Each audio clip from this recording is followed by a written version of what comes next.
40 for Rateable Crest Titans.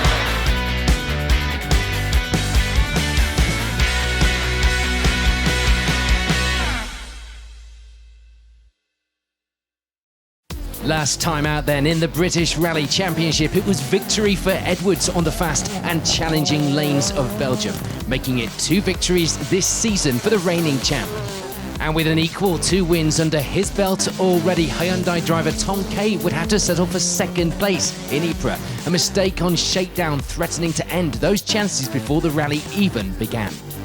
Those challenging Flemish stages took their toll on our junior championship contenders as well. James Williams coming out on top though with a good run throughout the weekend. James Wilson got his rally off to a bad start with a crash on the shakedown stage and a long night getting the car back out in time to start the rally, while Jordan Hone was entertaining the crowds on the Kemmelberg jump, unfortunately breaking the car in the process. Here goes round 5 then, which sees the crews stick with the asphalt. This time the tight and twisty lanes of Northern Ireland for the Ulster Rally. Yeah, I love the look of the stages, to be honest. I tend to go better on tighter, twistier stages, narrower stages, which these are, and seem to suit the car. So, I think, we're confident of the pace we can achieve. It's just a case of, is it going to be fast enough next, against the opposition? Yeah, it's going to be another fierce fight between Matt and myself tomorrow, and looking forward to it. Really nice stages here in the Ulster. New for everybody, so it's an even playing field, and looking forward to the challenge. So Matt Edwards leads our BRC Cruiserweight on this, the penultimate round of the season. Level on points with Cave, and with both crews leaving their jokers until the final round of the series. This weekend was going to be an important part of the story.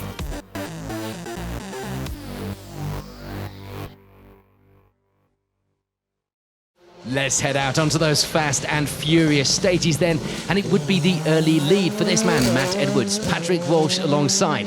They managed to open up a 10-second advantage as well after the first loop of stages. And they were certainly trying. You could see it here, this moment in stage 2, the car stepping out, braking for a chicane. It could have been the end of the road for the pair. Matt would have to rein that Fiesta in. Right max to a crest and flat 5 left minus into early right max long 80. So that, in case you were wondering, would leave Tom Cave and Dale Bowen 2nd. They were keeping Edwards honest though. Their time on the 3rd stage of the day just a 2nd slower than the Ford driver. So a big push would be on the cards for the next loop of stages. The times were also looking good for Marty McCormack and Barney Mitchell as well. The pair didn't finish last time out, so we'll be looking to put that right here. 3rd place would be theirs for now. The record starting to straighten out. It was issues with the brake cooling keeping Jonathan Greer and Kirsty Riddick back from that fight up ahead. They were struggling, ending the morning with 4th. Just 11 seconds back though from McCormack, the fight still on. Frustratingly though for Alex Laffey and Stuart Loudon, they were all but out of the fight. The pair having a good feeling in the car on shakedown, but getting caught out on a corner in the 2nd stage of the day, hitting a bank. The impact didn't look like much, but it would be enough to cause water temperature issues, forcing the pair to retire in the stage. Right 4 in over crest into left 5 wet. And Laffey wouldn't be the only one getting caught out. We'd welcome back Alan Carmichael and Ivan Lamont for this round, only to see them retire in a ditch on the 2nd stage of the day.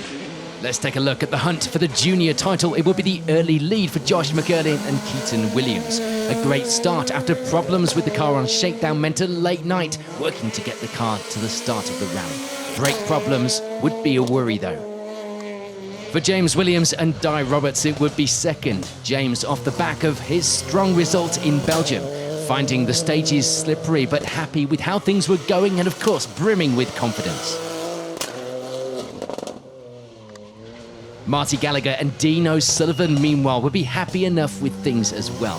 They didn't manage to get any seat time in the car prior to the start after problems on shakedown. So 3rd junior would be a welcomed end to that morning loop of stages. Finley Redson and Richard Crozier were putting in a hard shift. They'd be thankful just to be at the rally after their crash in Belgium. A lot of hard work for the team to get the car here, and it was paying off with 4th place at this stage. Jordan Hone and Eileen Kelly would be looking for a strong result on home turf this weekend, as they always were. They'd be finding the stages very slippery though, ending the morning 5th in our junior category. And Rory Bell and Darren Garrett will be another of our crews surprised at the lack of grip on the lanes this weekend. They take it cautiously, ending the morning in one piece, crucially, and with 6th in our junior category. This weekend sees Rupert Flynn and Perida Davies join the series. Rupert's first time on the asphalt, and it would be a baptism of fire in these slippery conditions. They do make a small mistake on the opening stage, sliding off into a hedge. Luckily, with minimal damage, they continue to end the loop with 7th. And sadly for Will Crichton and Liam Regan, their luck would run out on the second stage of the day. They overshoot a junction that had already caught a few people out, damaging the radiator in the process. Some are lucky, some are not. They get the car going again, but would be forced to pull up a few minutes later to avoid any damage to the engine. So we reach the end of the morning loop of stages. It's Edwards in the lead so far, but things, as always, in this British Rally Championship were very close at the top.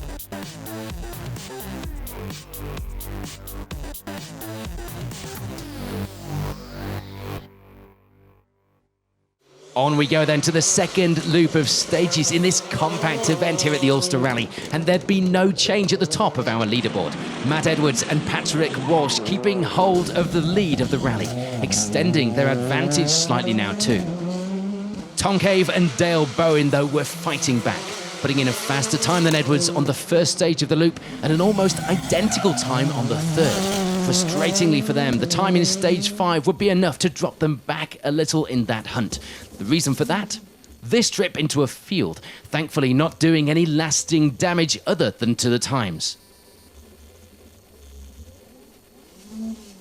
For Marty McCormack and Barney Mitchell, it would be a strong third now. They were struggling for grip just like many were, but the times were still looking good for the Skoda pair regardless. And for Johnny Greer and Kirsty Riddick, it would be 4th. They'd also visited the same field as Cave this morning, so their overall times were taking a bit of a knock.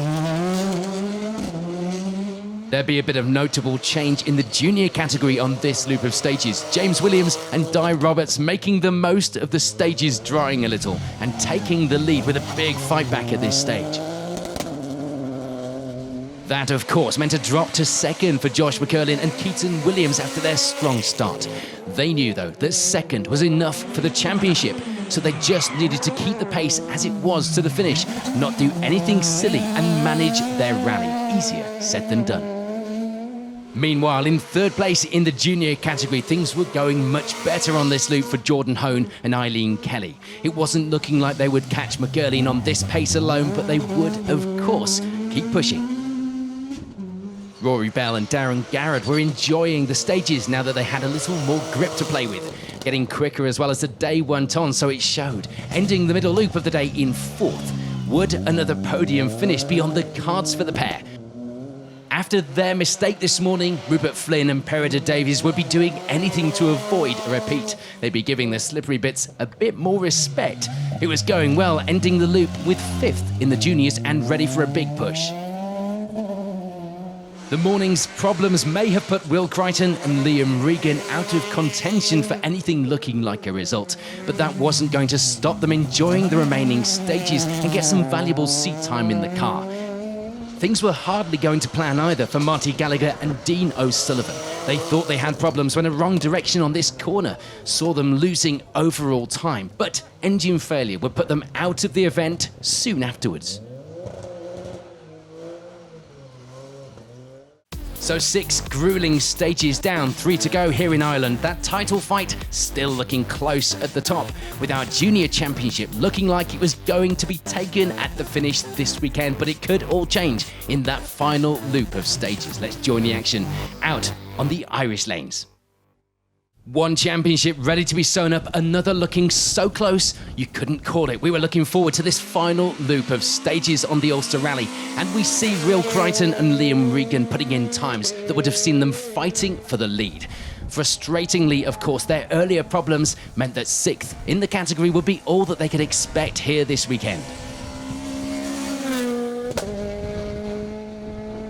For Rupert Flynn and Peredur Davies, it would be a good debut on the asphalt, ending the rally with 5th in the junior category on their first outing in the British Rally Championship Series. Now, we haven't heard much about this man, John Morrison, Peter Carstairs alongside this year. With just themselves competing in the national part of the championship, they've slipped under the radar in those championship battles. But the Evo pair will be having a strong and enjoyable season so far, and entertaining the spectators as well. Ulster being no different. The pair end this weekend's event mixing with the other championship crews in 6th place overall. Rory Bell and Darren Garrett went into the final loop of stages with a podium well within their sights once again. Sadly, it would be too much to ask in the remaining stages of the day, settling in the end for a well-deserved 4th in category this weekend. Here we go then, those all-important junior championship deciding podium positions. It will be 3rd for Jordan Hone and Eileen Kelly, their confidence growing as the day went on and their pace improving with it. Not the victory that they would have been aiming for, but a good result nonetheless.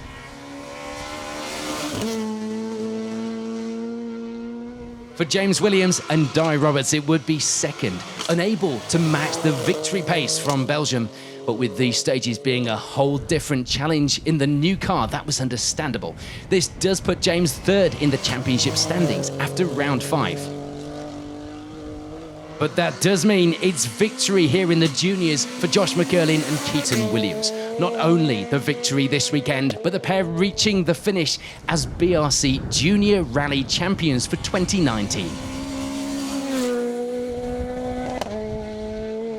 Onto that overall championship fight then, and things were not going to plan for many of the competitors.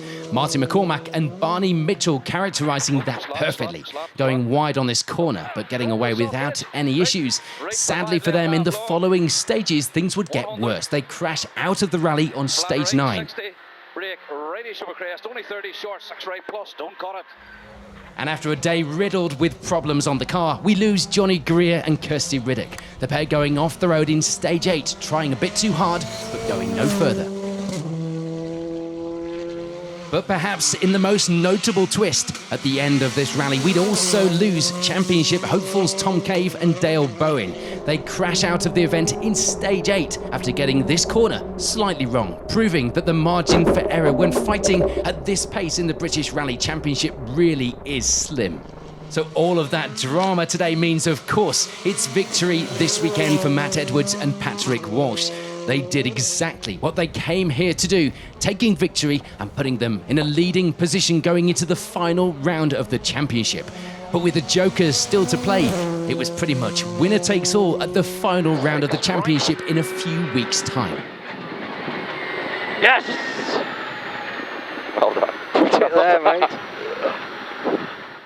Here's confirmation then of the final results here at the Ulster Rally.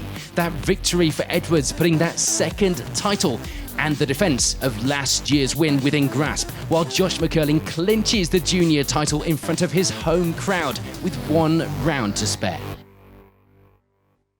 Yeah, well, it's unfortunately for Tom, it's been made a little bit easier for us on Galloway, but you know, as we know, getting round an event just to finish and score points is not an easy task. So yeah, we're looking forward to that all the same. It's you know, the pace down those, you know, some of the lanes only is the width of the car, so you know, the sensation of speed's really high, and you know, I had bumps and jumps and you know, really greasy, slippy surfaces this morning. It was really tough. Yeah, we've done it in style, all right. It didn't look that promising last night when the gearbox was sitting in the straight, but yeah, it all came together and we're delighted, over the moon. We had a battle on every stage. Whenever William went out, and then Williams came at us, so yeah, we had a fight for it anyway. Next up then, it's down to the wire as the crews head to Scotland for the final round of the series. Fast and challenging gravel stages await, and we will of course be there to bring you all of the action. Keep an eye in the meanwhile on the British Rally Championship page for all of the latest news and updates from this exciting championship.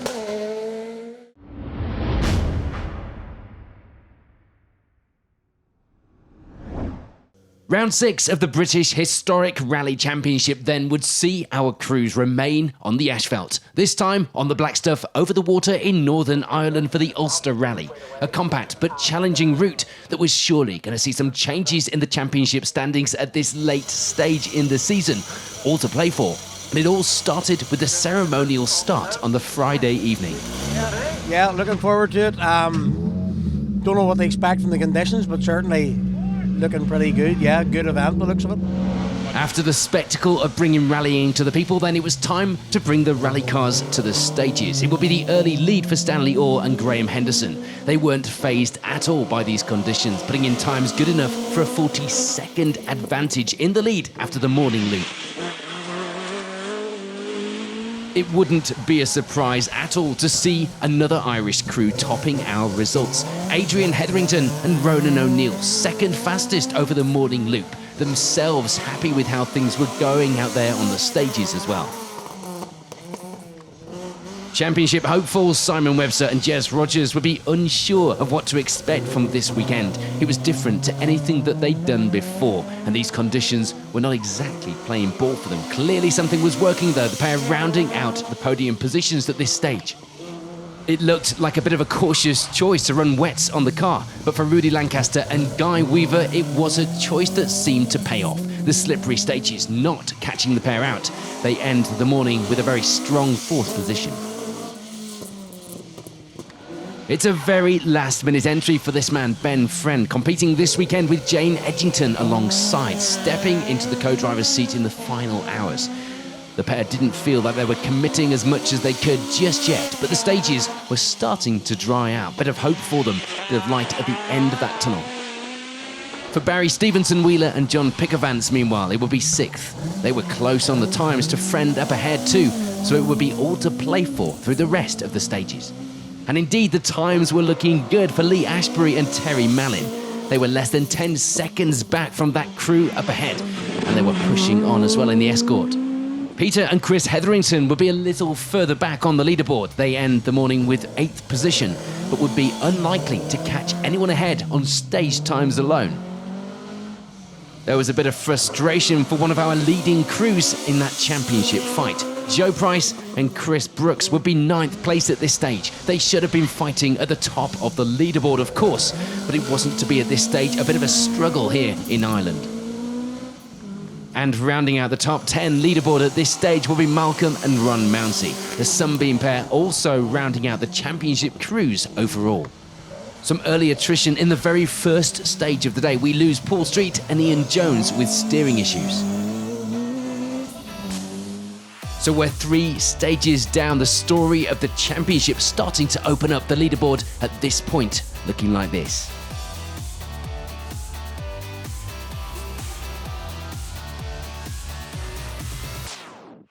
On we go then to the next loop of stages. There'd be no change at the top of our rally overall leaderboard. Stanley Orr and Graham Henderson out there in the lead. Not a rally that they've had much luck on in the past, so it was feeling good out there with that advantage. Indeed, no change behind them either. Adrian Hetherington and Ronan O'Neill. Not much experience in this car on the asphalt, but that wasn't showing, maintaining that gap to the leaders after 3 more stages as well. Things were still looking strong as well for Simon Webster and Jez Rogers. That championship fight in their grasp. This result would be a good one for the championship if they could just keep it where they were for the final loop without any problems. And the same could be said for this man, Rudy Lancaster, Guy Weaver alongside, a pair that couldn't afford to do anything silly out there on the stages so late in the day. A finish was what they wanted, some good, strong points on the board, and the 4th position would give them exactly that if they could hold on. There'd be a move up to 5th place on the leaderboard now for Barry Stevenson Wheeler and John Pickervance. They gained that position in this loop of stages. And the reason for that movement on the leaderboard would be some drama with the loss of Ben Friend and Jane Edgington, unfortunately for them, going off the road on stage 6. The crew okay. And it would also be the end of the road for Lee Ashbury and Terry Mallin. They'd been off into a field earlier in the rally, but would eventually retire on the 6th stage of the day. So we're 6 stages down now, the leaderboard at the top looking familiar. Could that be changed though in the final loop of the rally? Don't forget, it's all about that championship fight at this stage in the season. Here we go then, the final loop of the rally. It had been a challenging day on the asphalt as we had predicted for our championship crews. It would be an 8th place finish for Malcolm and Ron Mounsey, the Sunbeam pair rounding out the finishers this weekend in the BHRC. For Peter and Chris Hetherington in the other Sunbeam, it would be 7th. Looking close as far as the overall leaderboard positions were concerned, but the gap between them would be pretty sizable. Despite a big push, there was nothing that Joe Price and Chris Brooks could do to gain back that lost time. They end the rally then with 6th place, overall 5th in the category.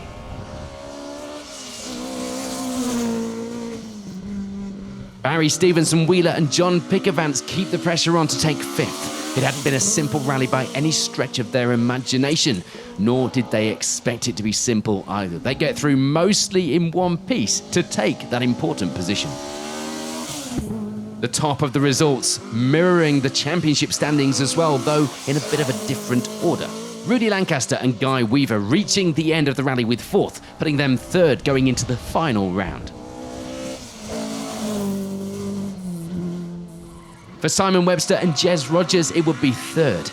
Simon hadn't felt well in the car all day, but he got through to take that final step on the podium here at the Ulster Rally. Could that be a crucial result for their championship? It would remain to be seen. 2nd position belonging to Adrian Hetherington and Ronan O'Neill. They couldn't take the victory this weekend. They didn't quite have that pace, but 2nd place would be very welcome, both on this challenging rally and as far as that championship title fight was concerned. So that does mean that taking victory this weekend was Stanley Orr and Graham Henderson. They'd be happy going home with that result, the points, meaning they go into the final round just 2 behind Webster on the overall standings. So here's your confirmation then of the final results on the Ulster Rally. Next up for the crews, it's back on the gravel and over to Yorkshire for the Track Rod Rally. But for now, we caught up with our crews back at the finish in Newry. Got away with a good start this morning, opened up a bit of a gap and things went well for us. Yeah, well pleased. Very well pleased actually. Aye, well, we got the category win on that one now, so but Stanley took us overall. But it's our first time out in Tarmac in the car, so delighted with the day we got. Yeah, we're not really sure of all the connotations, but I think we're told the points will go up tonight on the social media, so we'll find out what we got to do. But yeah, I mean, there's no way we were going to beat Adrian and Stanley today. They were on a different planet, sort of thing. So we're still pleased with our 3rd. Yeah, and if you look underneath the car at the axle, you'll think you know, we've had quite a bit of luck as well. It is literally falling off the car. The championship weekend here, and our only Mini Cunningham, who was hoping for rain.